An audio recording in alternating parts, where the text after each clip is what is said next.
Europe 1. Retrouvez l'innovation du jour avec les prix Startup EDF Pulse.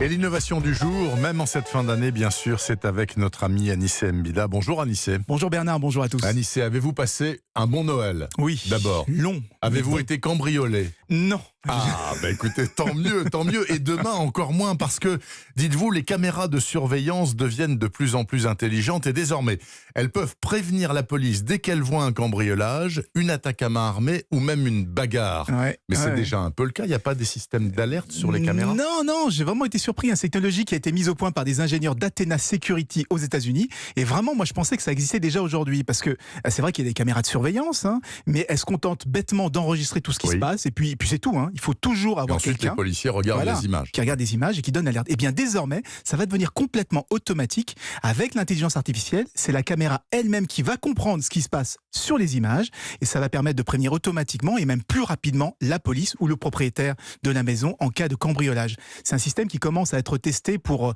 repérer automatiquement les armes et les bagarres dans un lycée de Pennsylvanie aux États-Unis. Oui, mais ça va encore piquer le boulot de pas mal de monde, notamment je pense aux agents de sécurité. Ah, c'est pas sûr, parce que pour le moment, ils annoncent entre 90 et 99% de fiabilité, donc c'est loin d'être infaillible. Et on va pas envoyer le GIGN dès que quelqu'un fait mine, vous savez, mime un pistolet avec ses doigts ou quand deux gamins chahutent. Donc on aura toujours besoin d'un humain qui va valider derrière si on a besoin ou non vraiment d'envoyer les policiers. En tout cas, une chose est sûre, c'est que des systèmes de vision artificielle deviennent de plus en plus perfectionnés. Ils reconnaissent déjà les visages. Maintenant, ils savent aussi détecter les comportements des personnes. Donc il va falloir rester très vigilant sur la protection de notre vie privée. Ah oui, et si on veut en savoir plus, il y a qu'à aller faire un petit stage en République populaire de Chine, qui est en train de mettre en place un maillage de caméras, de reconnaissance, etc. absolument extraordinaire et terrifiant aussi.